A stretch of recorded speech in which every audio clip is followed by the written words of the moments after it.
नमस्ते दोस्तों, thanks Bharat YouTube channel के डंकी की चोट कार्यक्रम में मैं राहुल आर्य आपका स्वागत करता हूं।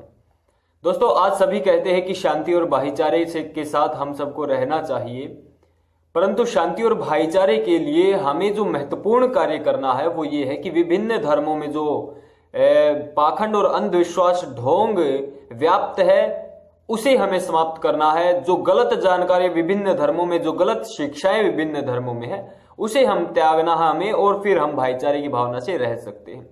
आज मेरे पास कुरान है और पहले ही मैं बता देता हूं, कुरान का जो प्रकाशक है ये है मौलाना मोहम्मद फारूक खान ने इसका जो है ट्रांसलेट किया है। प्रकाशक मरकजी मुक्तफा इस्लामी पब्लिशर है, ये दावत नगर जामिया नगर दिल्ली में है। तो ये मेरे पास कुरान है अनुदित। दोस्तों, मुस्लिमों का जो मूल सिद्धांत है उसमें कहा गया है अल्लाह जो है वो सर्वशक्तिमान है, सबसे ज्यादा ताकतवर है, और अल्लाह ही पूरे संसार को बनाने वाला है, भगवान है। मूल ताकत, मूल शक्ति अल्लाह है। इन दोनों बातों का मैं विश्लेषण इस वीडियो में करने जा रहा हूं। बड़े ही ध्यान पूर्वक आप सुनिएगा और साथ ही साथ आप इसको देखते भी रहिएगा। जो मैं पढ़ रहा हूं वो साथ ही साथ आपको दिख जाएगा।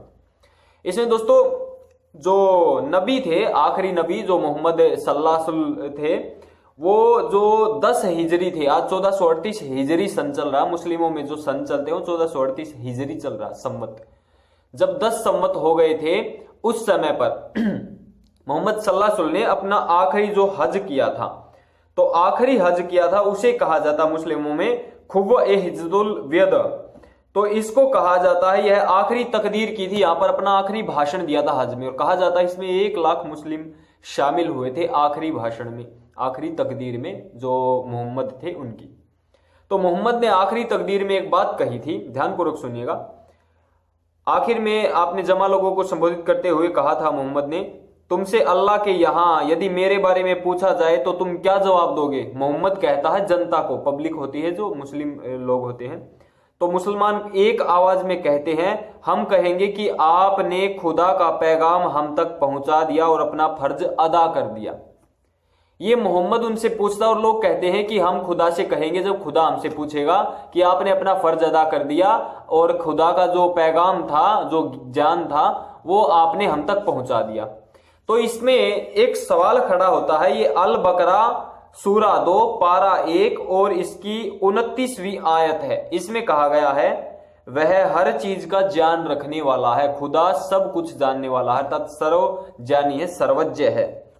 आगे कहा गया है अल बकरा सूरा 2 पारा 1 की आयत 33 में, मैंने कहा ना था, अल्लाह कहता है आदम से, मैंने कहा ना था कि मैं आकाश और धरती के वे सारे तथ्य जानता हूं जो तुमसे छिपे हुए हैं। अल्लाह स्वयं कहता है आदम से ये बात। तो इससे हम ये समझते हैं कि अल्लाह सर्वज्ञ है कुरान के अनुसार। लेकिन यहां पर जो मोहम्मद साहब ने कहा कि यदि अल्लाह तुमसे पूछे तो आप क्या कहोगे मेरे बारे में, तो लोग कहते हैं हम एक आवाज में कहेंगे कि आपने खुदा का पैगाम, अल्लाह का पैगाम हम तक पहुंचा दिया। इससे आप जानते हो क्या समझते हैं, अल्लाह को पता ही नहीं है बिना किसी के बताए। जब तक कोई उसे नहीं बताए तब तक उसे पता नहीं कि पैगाम पहुंचा भी दिया या नहीं पहुंचाया। इससे कुरान यहां पर झूठी सिद्ध हो रही है। कुरान की ये बात कि अल्लाह सब कुछ जानने वाला, अल्लाह जानकारी रखता है, आकाश और धरती सब कुछ ज्ञान स्वरूप सर्वज्ञ है, इसे झूठ साबित हो गया, क्योंकि अल्लाह को पता ही नहीं कि उसका ज्ञान पहुंचा भी दिया है नहीं।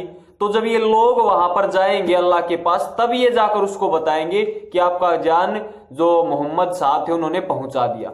ये दोनों विपरीत बातें एक साथ यहां पर इकट्ठी हो गई। अब इनमें से एक बात आप छोड़ दीजिए, मैं प्रार्थना करता हूं आप सभी भाइयों से, बहुत खतरनाक चीजें हैं ये, आप इनको इस प्रकार से, हमें अपने अपनी गलतियां को छुपाना नहीं है, उनको दूर करना है। दूसरा, उसी स्पीच में पैगंबर कहते हैं, इस प्यारे नबी ने आसमान की ओर उंगली उठाई। पैगंबर फिर आसमान की ओर उंगली उठाता, आसमान की ओर इसलिए उठाता क्योंकि 7वें आसमान पर अल्लाह रहता है, इनका 7वें आसमान पर रहता है अल्लाह। तो इन्होंने आसमान की ओर उंगली उठाई, ऐसे उंगली उठाकर कहा, 3 बार फरमाया, 3 बार एक साथ एक ही बात 3 बार कही, ए खुदा गवाह रहना, ए खुदा गवाह रहना, ए खुदा गवाह रहना। अर्थात फिर पैगंबर खुदा से कहता, अल्लाह से कहता कि आप गवाह रहना, जो ये लोग कह रहे हैं कि मैंने आपका ज्ञान पहुंचा दिया इन लोगों तक, इस बात की आप गवाह रहना। ये अल्लाह को कहता है पैगंबर। इससे आप समझिए, जो गवाह होता है, गवाह तो वो गवाह कभी भी परमात्मा नहीं हो सकता, खुदा नहीं हो सकता, अल्लाह नहीं हो सकता, भगवान नहीं हो सकता।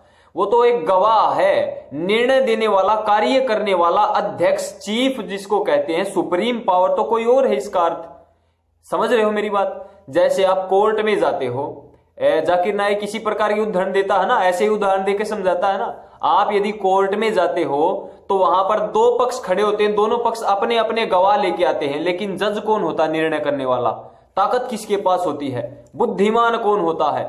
उस सारे सिस्टम को चलाने वाला कौन होता है? वो होता है जज। अर्थात अल्लाह खुदा जज नहीं है, ये तो केवल गवाह के तौर पर है। क्योंकि मोहम्मद साहब खुद कह रहे हैं कि लोगों ने कह दिया है, अल्लाह की तरफ आकर के कह रहा, देख लीजिए मुस्लिम लोगों ने कह दिया, मैंने आपका ईमान जो पैगाम था वो इन लोगों तक पहुंचा दिया, अब आप गवाह रहना, ए खुदा गवाह रहना, ए खुदा गवाह रहना। अर्थात ये बात कह रहा है कि गवाह रहना इन लोगों ने कह दिया है, अब आपको पता चल गया। मतलब उसको ना तो पता था, अर्थात वो ज्ञानी नहीं है, सर्वज्ञ नहीं, सब कुछ जानने वाला नहीं है सीधा। और जो सब कुछ जानने वाला नहीं, अगले ही बात में कहा गवाह रहना को गवाह है, वो मुख्य सुप्रीम पावर नहीं है। इससे दो बातें सिद्ध हो रही है। इससे दो बातें जो सिद्ध हो रही है, एक पहली ये कि जो इसमें बताया गया है वो उसके अनुसार तो अल्लाह जो है सर्वज्ञ नहीं, सब कुछ जानने वाले नहीं है। और जो इसमें दूसरी बात निकल के आ रही वो ये है कि अल्लाह सृष्टि को बनाने वाले भी नहीं है, अर्थात सृष्टि को बनाने वाला कोई और है। उसके बारे में आज तक मुस्लिमों को पता नहीं चला। मुस्लिमों ने तो केवल अल्लाह को ही सृष्टि को बनाने वाला समझा, लेकिन इसके अनुसार तो अल्लाह सृष्टि बनाने वाला नहीं है। अर्थात अब आप समझ लीजिए किस प्रकार से आप किस दिशा में बढ़ रहे हैं। हम सब मिलकर इसी प्रकार से जो है गलत चीजों को त्यागते जाएंगे, अच्छी चीजों को ग्रहण करते जाएंगे और इस संसार को शांति और भाईचारे का जो है एक अच्छी पृथ्वी के रूप में हम विकसित करेंगे। सभी एक दूसरे के साथ भाईचारे की भावना के साथ रहेंगे।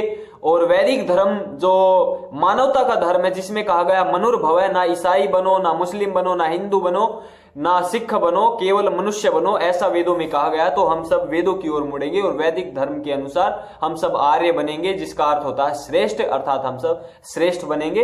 इसके अनुसार जो मैंने बताई है बात, उसके अगर हिसाब से आप देखते हो तो ये अंतिम सत्य नहीं है जिसे आप अंतिम सत्य मानते हो और बोलते हो।